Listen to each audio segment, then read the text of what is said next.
Hi,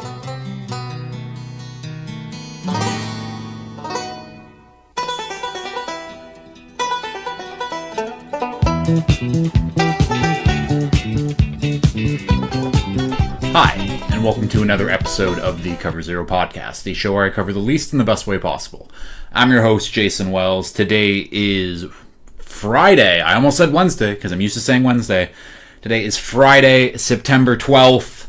That's right, 2 episodes a week now. You get to see my lovely face, hear my lovely voice 2 times a week. How lucky are you? But yeah, week 2 of the NFL season. Obviously a lot of great matchups. Once again, we get a Super Bowl rematch with the Chiefs and Eagles, and we'll talk about all those games. This episode, again, going to be the week 2 preview, NFL weekly update, some injury updates, obviously, and also, back again, the blind Thursday night football recap, starting off with the Packers and Commanders. Going to be a good episode. This isn't going to be a 2-parter. It might be a 2-parter for me, because technically this is my lunch break right now, so I don't have a ton of time to record, so I might come back later at night post-woodsman practice. I guess let's just get into it immediately.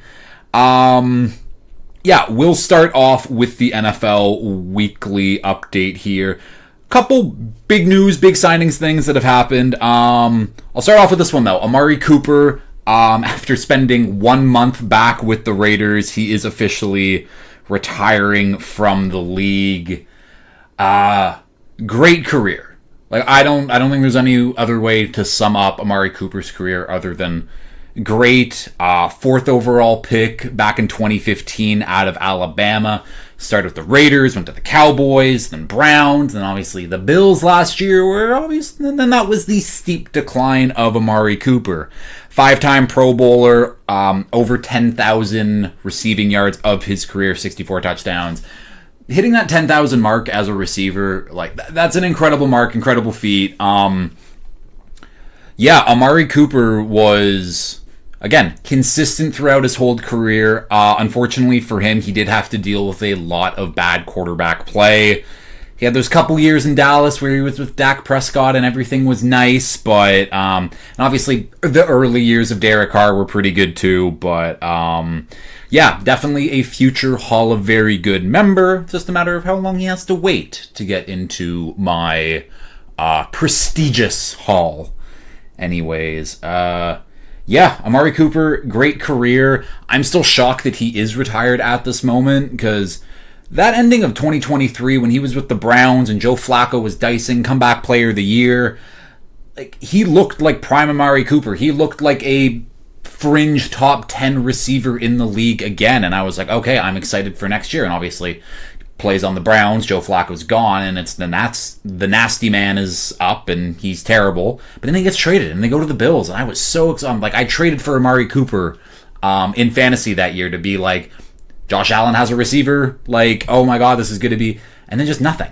Nothing, and I was like, okay, maybe injury, maybe whatever, and then he goes to Vegas, and then, retires now. Crazy. I don't know what happened in that year and a half of where he went from one of the better receivers in the league to just out of the league completely.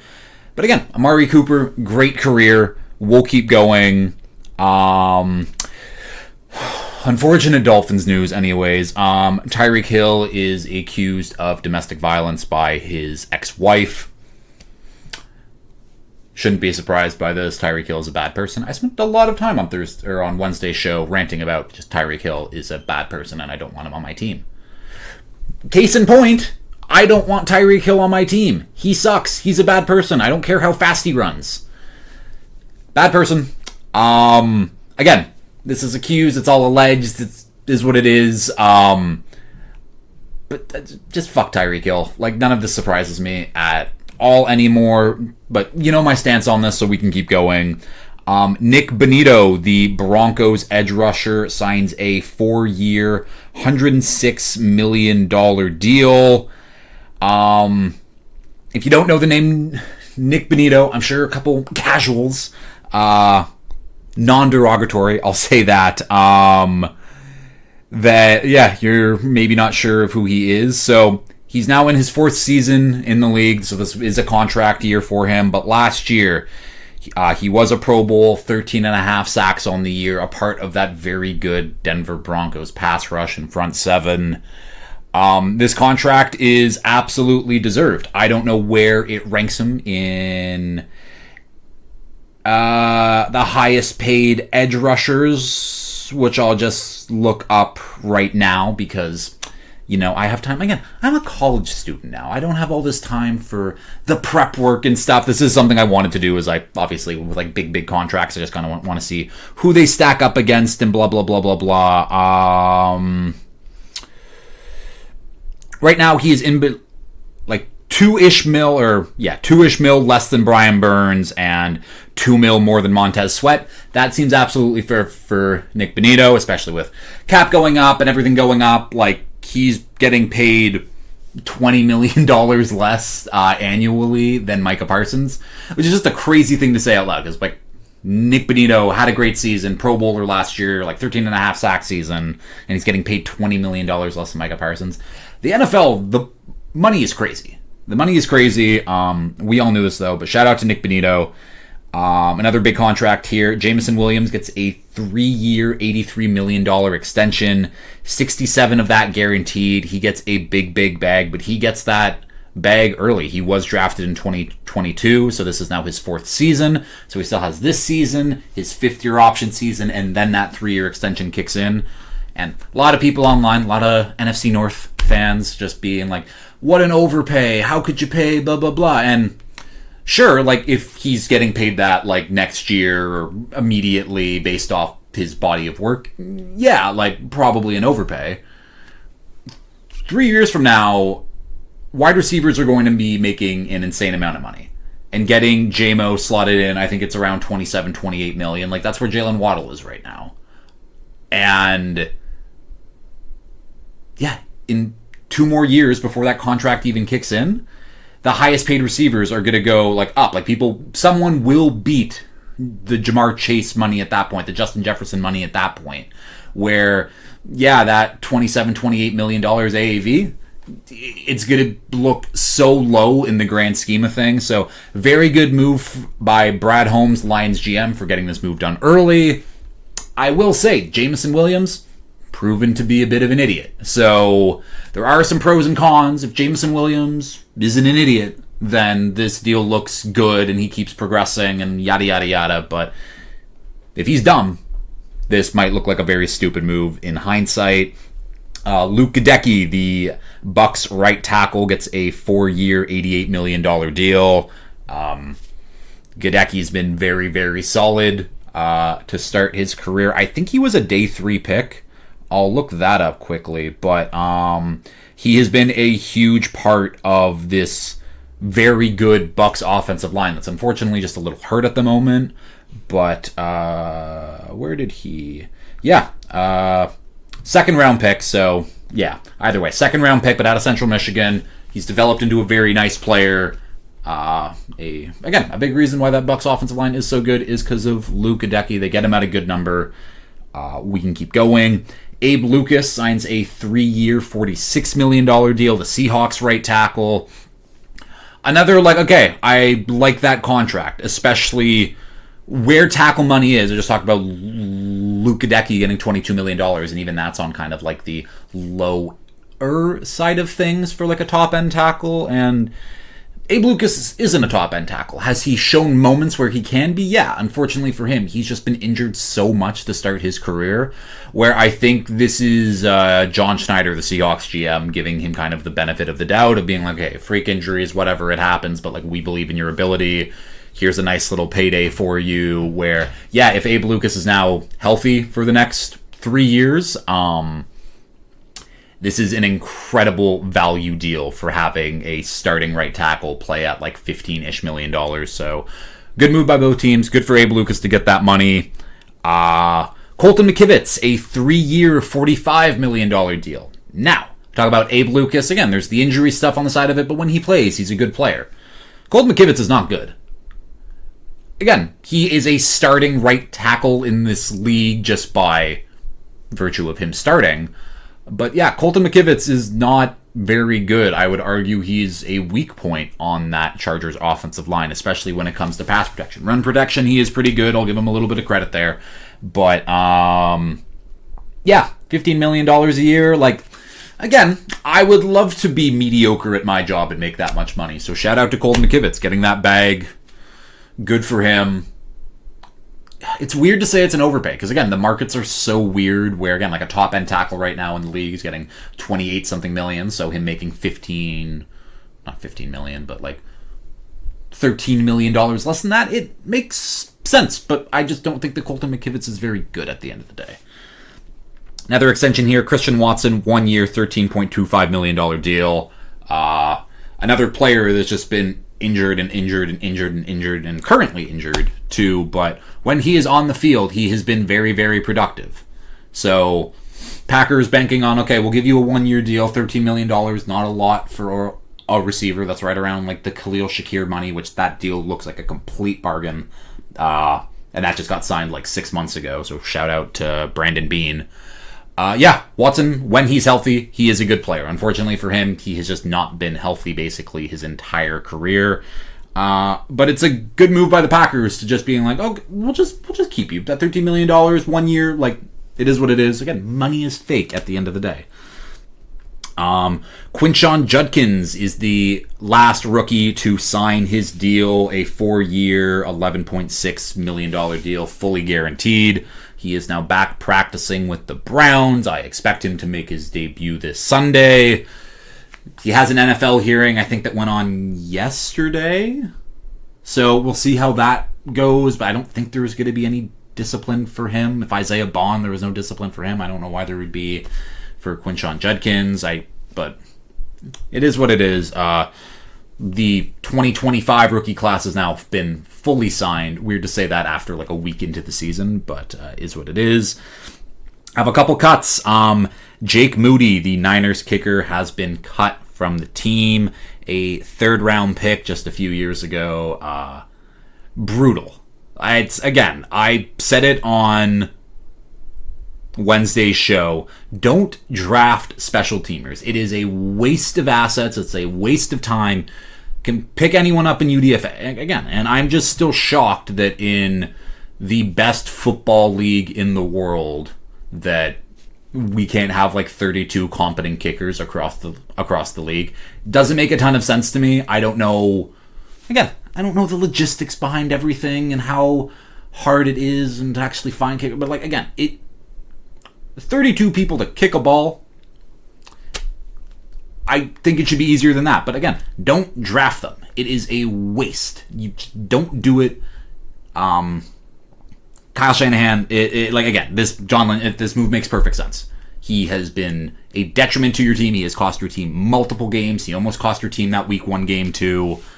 Needed to be off the team. So he is off the team, and then they sign Eddie Pinheiro to come in, be their kicker. Eddie Pinheiro has proven that he has been at least a league average kicker, which Jake Moody was far below average throughout his entire career.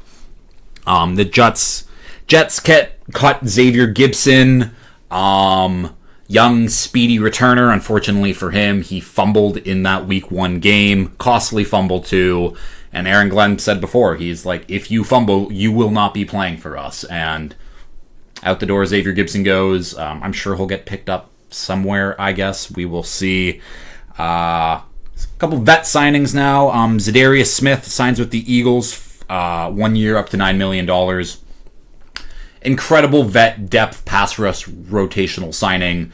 Like, it's not like the Eagles really needed Zadarius Smith, but like, you might as well. If he wants to go play for you, you might as well just add him in general. So good on the Eagles for getting that value done. Jabril Peppers signs a deal with the Steelers after being cut from the Patriots.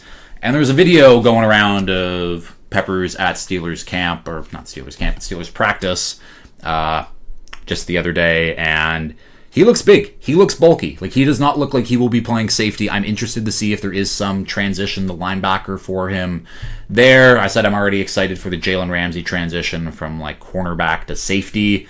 I would be very excited for the transition of Jabril Peppers from safety to linebacker. Jabril Peppers is just a great athlete. He's been a great athlete his entire life. That's why he had such, I think, that first round draft status for him was just because he was just a super athlete at Michigan. And that kind of translates over. So if he put on like a good 20 pounds of bulk or something like that, and now he's their starting linebacker, interested to see how that goes. Next signing here, Kendrick Bourne signs with the 49ers. 49ers just need wide receiver help. I mean, they're very, very injured at the moment, and we'll talk about that. I mean, I'm going to talk about the injury shortly here, but wide receivers get another body that can hopefully catch the ball for them. Cole Strange gets signs off the Browns practice squad to the Dolphins, another team already that is hurt.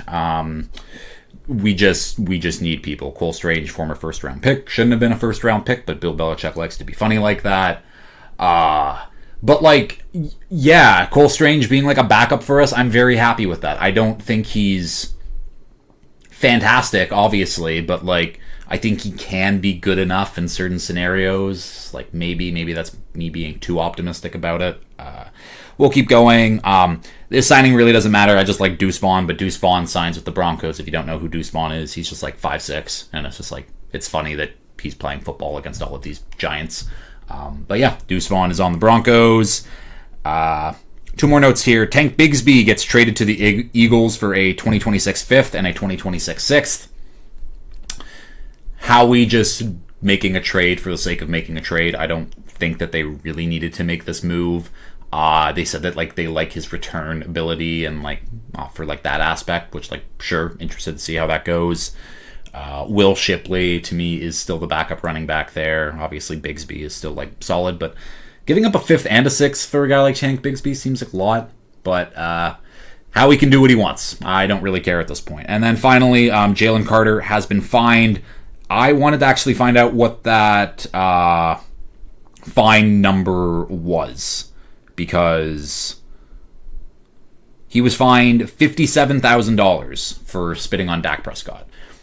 That seems about right. And apparently it would have been a one-game suspension, but because it happened before the game really even started, they counted that as his one game, which I think is bullshit. I think that if you do something, even if it is... technically it wasn't pregame. There was a play that happened, and I don't care if you missed 99.9% of the game, you should also just be suspended for a full game after. But whatever, I digress. That's the NFL Weekly Update. Let's get into the Packers Commanders blind Thursday night football recap. Another game here. It's not the first Thursday night football game, but the first blind recap for me, and it was a good one. It was a good one, but the Packers ultimately come out on top. I have been low on the Commanders going into the season. I mean, basically from last year I've been low on the Commanders, but they proved me right, at least this time. This Packers defense was just too good. Jaden Daniels, again, he's still Jaden Daniels. He had his moments where it's holy crap, he's so good, but the team around him just isn't there. And Micah Parsons, Rashawn Gary, Lucas Van Ness looking like he's going to have a breakout season. That defense is playing so well at the moment. And you go to the offensive side of the ball, Jordan Love was just able to sit in the pocket, have all the time in the world, throw to Tucker Kraft. Matthew Golden, first touchdown of his career. Congrats to him. Josh Jacobs adds another 2 TDs on the ground as well. They're just the better team. You could see it on the field. The Packers were just simply too much for this inferior Commanders team. Final score 27-13 Green Bay Packers. Okay, let's get into the rest of these Week 2 games here, starting off with the Rams at the Tennessee Titans. Rams minus 5.5, total set at 41.5. Cam Ward had a very tough start to his NFL career, going on the road, bad weather, against this elite Broncos defense, in my opinion, and also having to deal with a ton of drops from so many people on his team, where his box score didn't look great, but he played pretty well. All things considered, Cam Ward did play pretty well. Unfortunately, again for him, he now has to go against this Rams pass rush with Jared Verse, Brady Fisk, Byron Young. It's tough. It's tough, but this is a much more manageable matchup for Cam Ward, in my opinion. Last week, I mean, I was fairly high on Calvin Ridley going into the year, especially from like a fantasy perspective, him just being Cam Ward's only like real target that he has. And Pat Surtain was on the other side. Luckily, the Rams do not have a Pat Surtain or even close to a Pat Surtain equivalent. So I expect this passing attack just to be a little bit better, much better, because last week it just wasn't good. I'm assuming those drop issues fix themselves at practice this week, get the jitters out, get the bugs out, and I think the Titans will look good. With that being said, are they going to win this game? No, absolutely not. The Rams are the Rams, and the Titans defense did look pretty good, and people were like, oh, well, they really shut Bo Nix down. Bo Nix, not a good quarterback. I have made myself clear about this. I think that last year is the best he is ever going to be in his career. Mac Jones, reborn, yada, yada, yada. I just don't think this Titans defense is very good. Again, I love Jeffrey Simmons. I love T'Vondre Sweat. Those two are just monsters to plug up the middle there. But you have to deal with Puka Nacua and Devontae Adams. The Titans just don't have the guys who can match up with one of those guys, or even both of those guys. Yes, they have L'Jarius Sneed, but I like L'Jarius Sneed. I still think he's a good player, but he needs to kind of show it again. And this will be a big test for him. This is a big test for a lot of players, obviously, but I don't know. I just think the Rams are the better team. The Rams have the better players. This is pretty self-explanatory, so I will go with the Rams. Next game up here, Seahawks at the Steelers. Steelers minus 2.5. Total set at 39.5.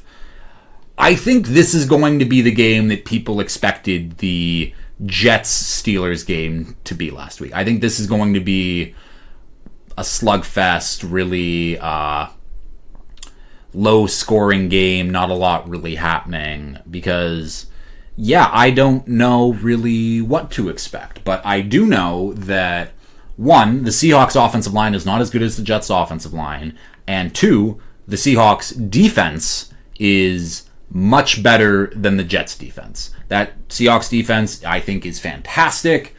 There will be a much tougher test for Aaron Rodgers. I think their pass rush is better. Across the board, everything is better than the Seahawks defense and the Jets defense.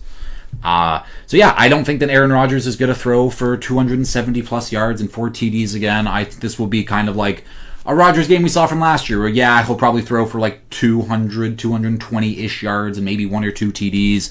That run game for the Steelers, something needs to happen with that, because it was bad last week.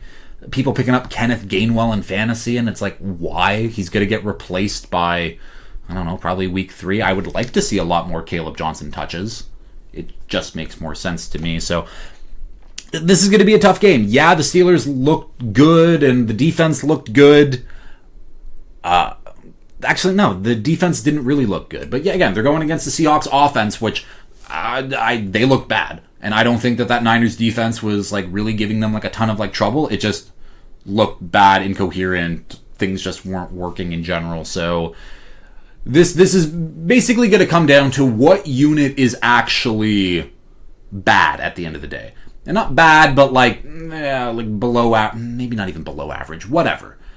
Like, is this Steelers defense going to play up to what people thought that their potential was going to be at the year? Like, TJ Watt didn't look, he had his moments, but he didn't look like the TJ Watt we've seen for the last few years.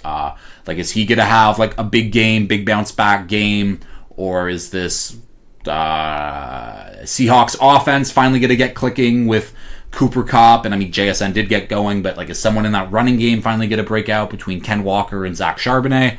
I have no idea. This is a very tough game to call. Will I be picking the Steelers just because they're at home? Yeah, I will be. But this is like a coin flip game, at least in my opinion. Next game up here, Bills at Jets. Bills minus 6.5. Total set of 46.5. Another one of these games where, yes, the Bills are going to win. Let's just not confuse that. The Bills are obviously going to win, and I'm going to sneeze. I think I'm going to sneeze anyways. I'll just keep talking until it goes away or I sneeze. And I think it just went away. Okay, perfect. The Bills. The Bills are the better team. Plain and simple, is what it is. What I will say, though, is after a bad performance by the Bills' defense in week 1, but again, they went against the Ravens, but they got gashed in the run game, and that was a big point of emphasis on what the Bills wanted to fix in the offseason. They draft TJ Sanders and that big fucker out of Duke, who I am forgetting his name at the moment, but they are there. They signed Larry Ogunjobi and Michael Hoyt, but they're both suspended at the moment. But this is a big bounce back game for the Bills against, again, this very good Jets rushing offense. I'm excited to see what the game plan is on offense. I'm excited to see how they try to slow down the Bills' offense. But at the end of the day, the Bills are going to win. -6.5, I don't know. This feels like a Bills game where like it could get sneakily close at the end, as the Bills typically do in early season, but the Bills are going to win. I'm fairly confident on that. I just realized I didn't say the injuries. I'll do that at the end of the episode, I guess. Next game up here, NFC North divisional battle. Bears at Lions. Lions -6.5. Total set at 46.5.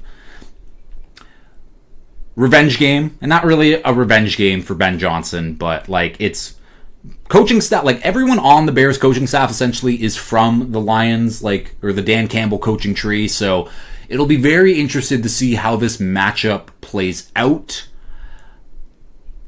But I don't have a strong lean in this one, and the Lions are heavy favorites, which I don't disagree with. They should be, just based off past resumes and records and stuff like that, and like knowing at the core of who this team basically is. But they did not look good against the Packers.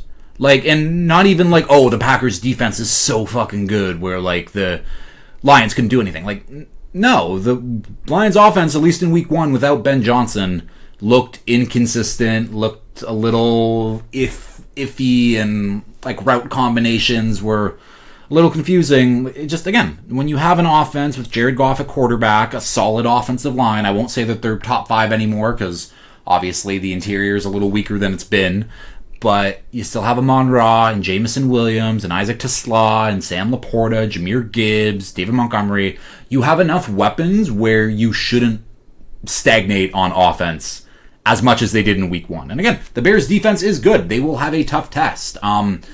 I'm assuming that Jalen Johnson, he was not healthy in week 1. I'm assuming that he'll be healthy in that one, and that's a big get for this Bears defense. But this Bears defense is good and will give the Lions some fits. The Bears offense, on the other hand, again, going against a decent Lions defense that's looking to improve probably as the season goes on. But I don't know. I don't have a ton of confidence in... I have confidence in Ben Johnson. Caleb Williams is 50-50. And not in the way that like Anthony Richardson was 50-50, but there's some great plays, there's some how do you miss those throw plays, and I still believe in Caleb Williams. There was a lot of people at the end of week 1 who he's a bust, he's garbage, he's not any, like, again,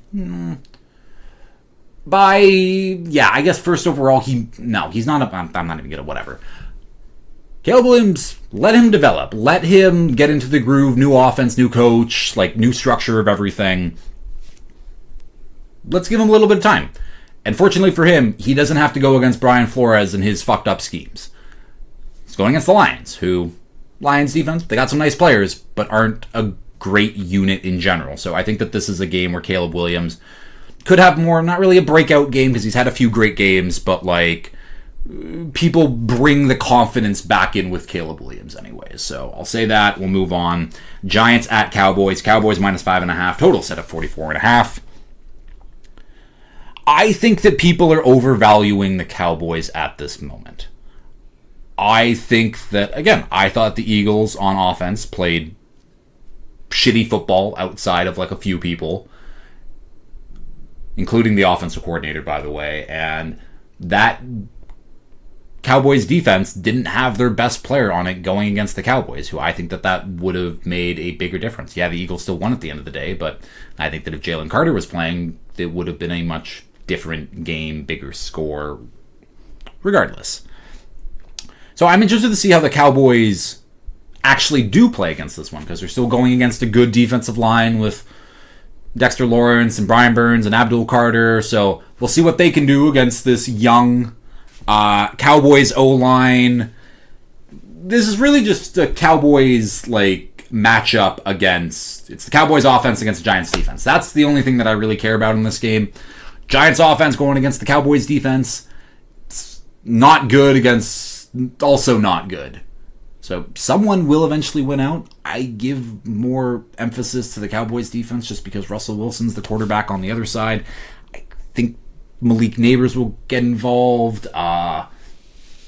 The Cowboys run game was garbage last week. No, not the Cowboys. The Giants run game was garbage last week, so maybe it gets going a little bit more, but they also played the Commanders, and the Commanders front isn't also very good. So the Cowboys are going to win. I'm picking the Cowboys to win, but I'm just more interested on the Giants matchup side of things, or the Giants defense against the Cowboys offense. I'm excited to see that matchup.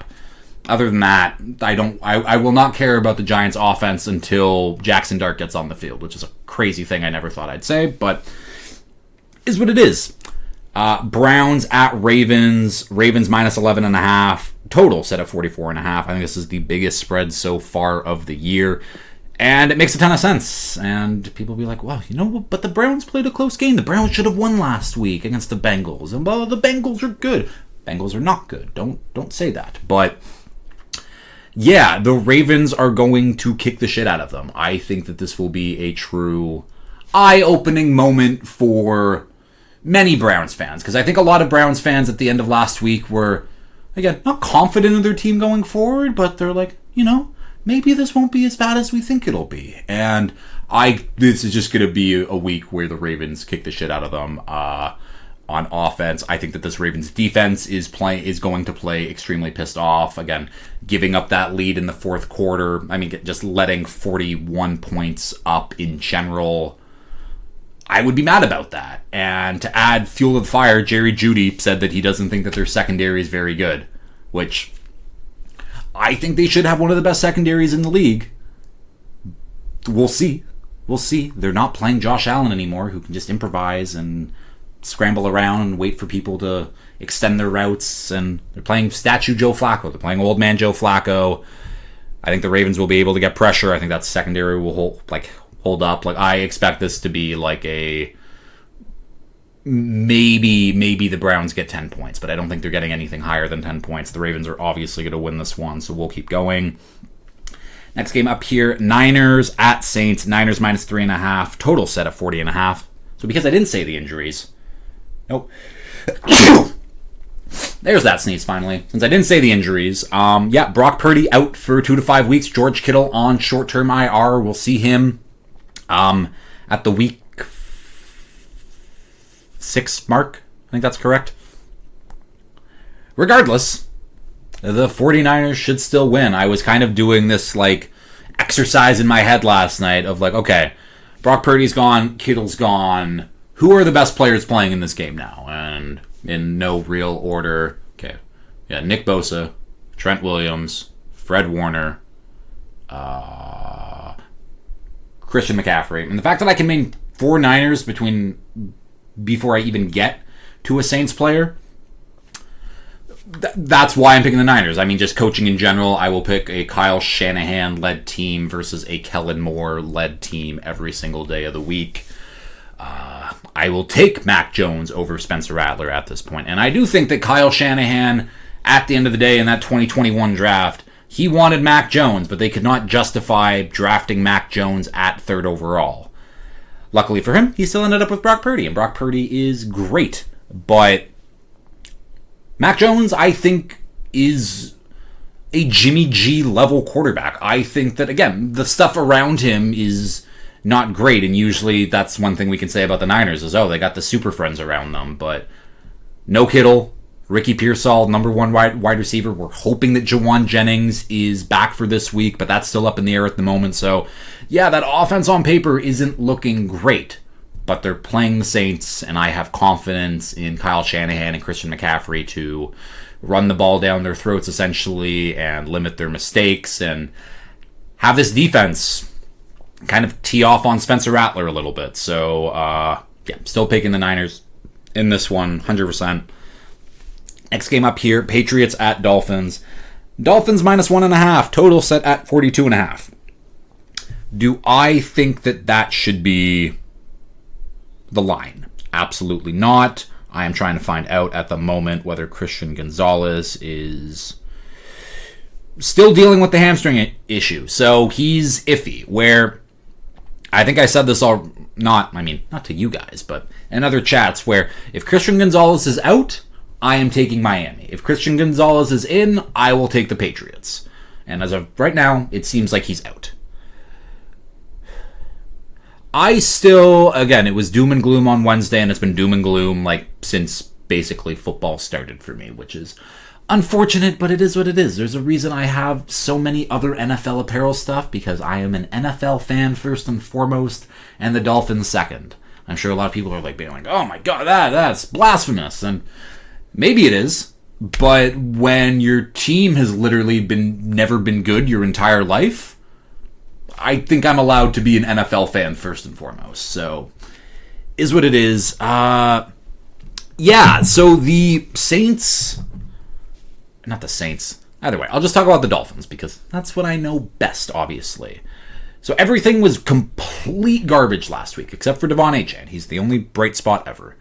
But our right side of the offensive line is now hurt. Austin Jackson and James Daniels will both be out for this game. But regardless, I think that the firepower that we have with Waddle and Tyreek, we should be able to move the ball on offense. If we're not, again, I have just fire everyone. It is what it is. But again, the offense should be able to move the ball somewhat well if Tua isn't an idiot, which debatable. And the defense, who played absolutely terrible against the Colts, will fortunately be going against a not very good offense with New England. That offensive line is not as strong as the Colts' offensive line, significantly. So again, everything just needs to be better for Miami, where it's very easy to say that, but this is the matchup where Miami should get back on track. What back on track means at that point, irrelevant. Do I still think we could probably make the playoffs? Yeah. Do we need to be at least 2-2 by the Chargers game in Week 5? Absolutely. Do I think that we can do it? Yeah. We played the... Actually, wait. Is it Week 6? Because we play our next 4 games. 2-2 in the next 4 games. That's what No, I don't want to be 2-2. 3-2. 3-2, including, with wins against the Patriots, Jets, and Panthers. I still think that's doable at this moment. If we lose to the Patriots, throw all of that out the window. We'll talk about the Patriots a little bit too. Again, they played in the rain. They didn't really run the ball. It's, again, the Patriots are going from a very bad team last year to hopefully average-ish this year, where Miami went from average-ish last year to now we look like dog shit, but the talent on the roster is still much better than it is on New England, at least in my opinion anyways. And the last thing, Tua's never lost to the Patriots, and I'm just hopefully he continues that streak where eventually if we do cut him, trade him, whatever, that I can just always hold that over Chew, who always says, Tua's awful, Tua's ass. Then how come you never beat him? And how come you guys butch? That's my only... I just want to beat the Patriots. Will it happen? I don't know. Again, we are more talented than them, but again, end of the day, so bad. Next game up here, Jags at Bengals. Bengals minus 3.5, total set at 48.5. The Bengals offense should really get going in this one. Again, the Jags still have some guys, Trayvon Walker, Josh Hines-Allen. They will be getting after Joe Burrow. Are either of them Myles Garrett? No, not even close. Myles Garrett is just a one-of-one freak. But, yeah, this offense should be able to cook relatively well versus the Jags defense. I expect Jamar Chase to have his routine 100-yard, 1-touchdown game, no problem.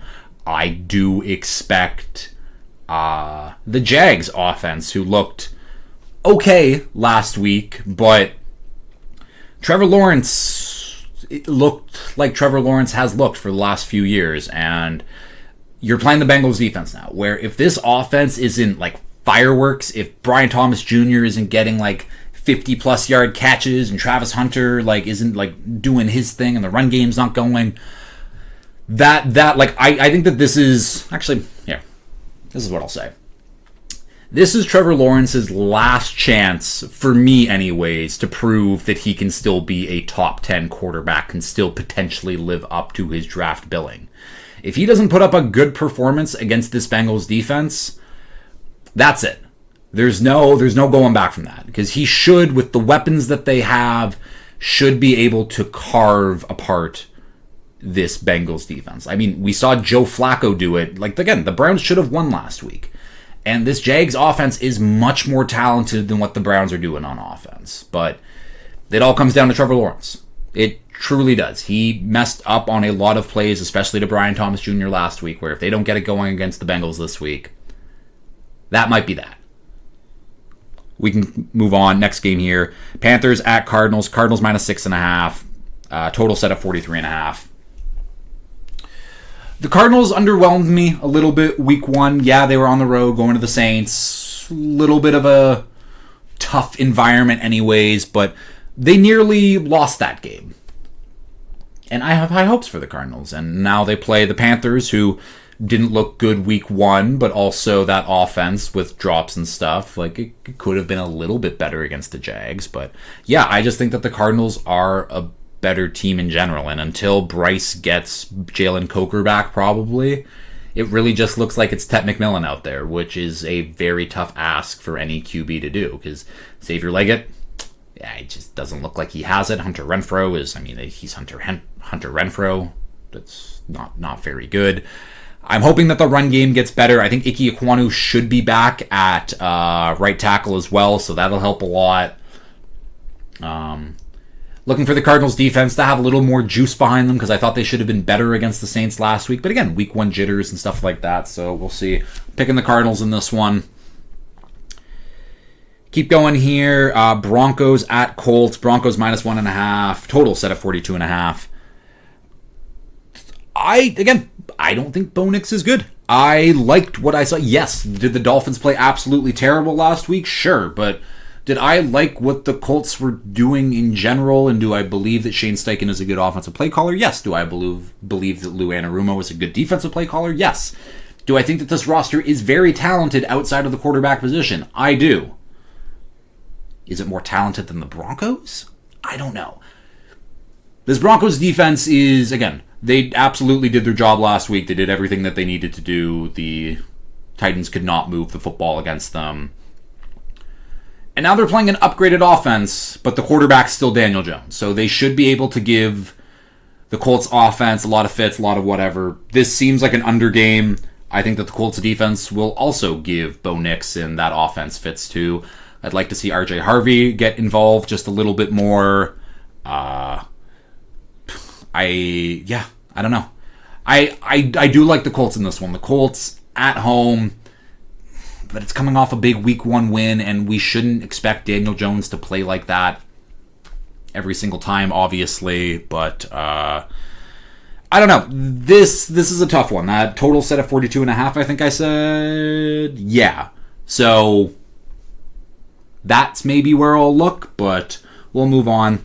Next game up here, Eagles at Chiefs. Eagles minus 1.5, total set of 46.5. I don't know why that line is minus 1.5. Scratch that. If Xavier Worthy's good to go, then yeah, that line makes more sense, especially because the Chiefs are at home. However, I don't think that the Chiefs' defense is very good. I don't think they've improved from last year, and we saw what the Eagles did against them last year.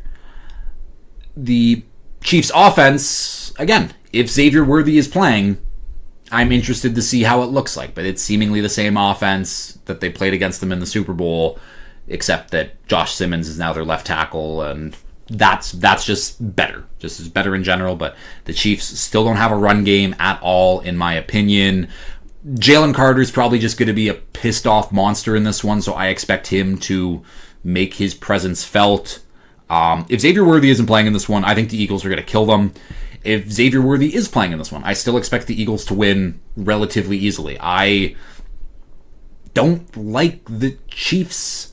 Again, if Chris Jones isn't Chris Jones, I don't know how to feel about the Chiefs at all, because that defense, he is the big linchpin of that defense and making them like good or great to like below league average. So that'll be a big test. I'd like to see the Eagles passing attack get involved slightly.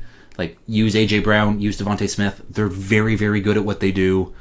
Obviously, still run the shit out of the ball, but like, we got to get A.J. Brown just a little bit more involved. So I do like the Eagles, though. 3 more games here, and then I will end it. Falcons at Vikings. Vikings minus 3.5. Total set at 44.5.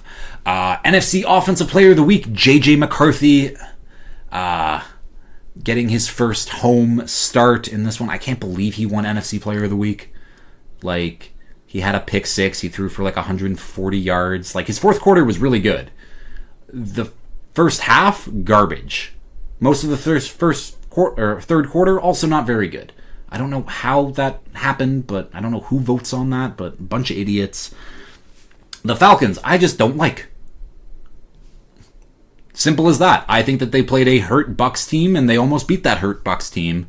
But this Vikings team is better equipped at the moment to handle what the Falcons are doing. I think that offensive line will, especially if Christian Darrisaw is playing, that's a big factor too. Where if Darrisaw is playing, I do think the Vikings are just going to roll them. But J.J. McCarthy, another week more comfortable, playing against a worse Falcons defense than he did against the Bears. And then this Vikings defense, I think, is just going to put Michael Penix in a torture chamber and just have that be that. I think the Vikings are going to win this one pretty easily. 2 Monday night games. Bucks at Texans. Texans minus 2.5. Total set at 42.5. I want to pick the Bucks in this one, but no Tristan Wirfs still is concerning, especially when you're going against Will Anderson and Danielle Hunter and just this great Texans defense in general.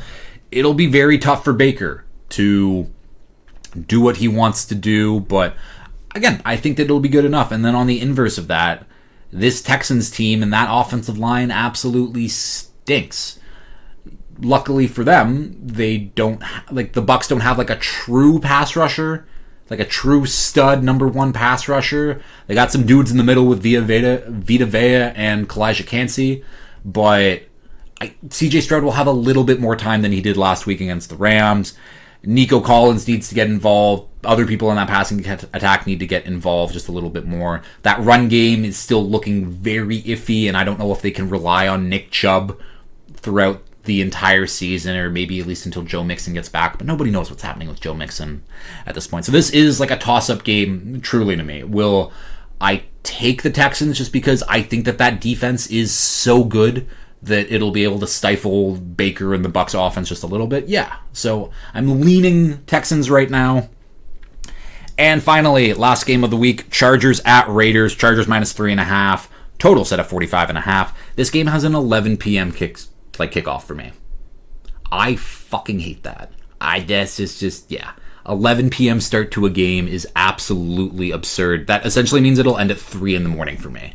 I will probably watch like 10-15 minutes of that Chargers game, and let's get into it. The Chargers are going to win. I don't think, and I'm happy that this is the 11 o'clock game, because this is a game that I will not need to watch like whatsoever. I think that this Chargers offense is going to be one of the better offenses in the league. They really held their own last week. They, like Omarion Hampton, Ladd, Keenan Allen, they just got weapons everywhere. Herb MVP, we're on that train this year. What I am interested to see is how this Chargers defense performs against the Raiders offense, because I do like the Raiders offense. I like Bowers and Jacoby Myers and Ashton Jeanty. I like Geno Smith as a quarterback. Offensive line is solid enough anyways. And the Chargers D, I don't know what to think. So this will be a good test for them to be like, okay, I was right about you guys. You're not very good. Or, okay, you're better than I thought. I don't really have to talk about the Raiders defense. It's Max Crosby. It's the same as it was last year whenever I'd mentioned the Raiders. Max Crosby on defense. Cool. Until someone else shows up or shows out, It is just Max Crosby on defense. The Chargers should win this one by quite a bit, in my opinion. And yeah, those are the Week 2 games. Just quickly here, where are the injuries? There we go. Injuries, just to end it off, to recap everything. Elijah Vera Tucker out for the year with a torn tricep. That absolutely sucks. I mentioned this already, but George Kittle goes on IR for a hamstring. Brock Purdy 2 to 5 weeks with a toe injury. Tough for the Niners. James Daniels, the Dolphins guard, goes on IR with a pec injury. That fucking sucks. Austin Jackson also doesn't look like he's going to play in this one either. Great. Drake London day-to-day with a shoulder injury. Xavier Worthy also day-to-day with a shoulder injury. Steelers safety Deshaun Elliott has an MCL sprain. He'll be missing probably a couple weeks. And then Nick Amanawari, the Seahawks rookie safety, is unlikely to play with an ankle injury. Those are the injuries I have. Did I miss a couple? Probably, sure. But those are the ones that I had listed down. That is the episode. I got to get back to class in literally 25 minutes here. So as always, if you have liked this, please like, share, retweet, subscribe, all that fun stuff. And until next time, peace.